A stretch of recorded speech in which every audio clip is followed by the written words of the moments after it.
Between March 8, 2023 and March 12th, three large banks in the U.S. failed, generating a lot of media attention.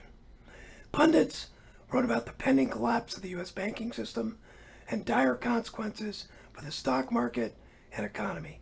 Once again, claiming this time it's different. It's not.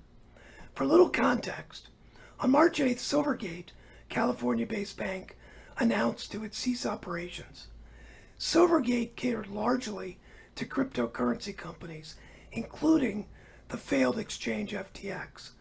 The media generally ignored the fact that this was a very niche situation and really not even a bank in the traditional sense. On March 10th, Silicon Valley Bank was placed into receivership by the FDIC after a run on the bank. Prominent venture capitalists, including Peter Thiel's Founders Fund, had told customers to pull their deposits out of the bank.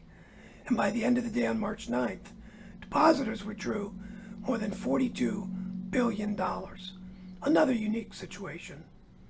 Finally, on March 12th, state regulators closed New York-based Signature Bank after another bank run.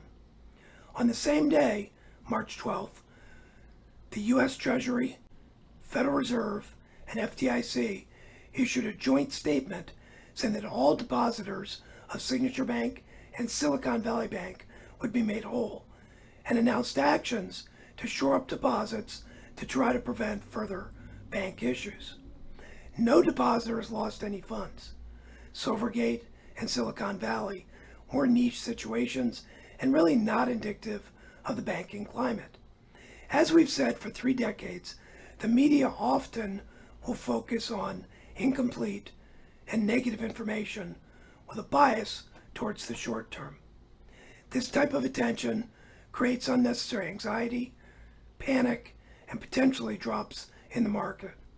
We believe this also provides a great opportunity for long-term investors. We've seen this repeatedly. Those who take advantage of dips benefit, while those who panic or sell lose wealth permanently. The key is being in a position where you don't have to sell. As always, we recommend having cash as a reserve equal to 9 to 12 months of anticipated needs. Currently, there's some relatively high rates available for cash and cash alternatives, yielding as much as 4.5%. Both bank failures and market volatility are normal and expected, contrary to the media focus. In 2014, there were 18 bank failures. In 2015, 8. In 2016, 5. And in 2017, there were 8 bank failures. A year like 2022, when there are no failures, is actually the exception, not the rule. Market volatility is also normal. Since 1928, we've seen a market dip of 5% about every 2 months on average, 10% about every 8 months, and 20% about every 30 months. Over the last decade, we've had a lot of reasons to panic. Consider that if someone who turned 65 years old at the end of 2021 had invested his or her $10,000 when they were 25 years old on January 1st, 1981, the $10,000 would now be worth $963,427, despite all the issues with the markets, the economy, and in the media. During that time, there are a lot of reasons not to invest, starting with the 1982 recession, which is the worst recession in 40 years, Y2K, 9/11, all the way up to COVID in 2020.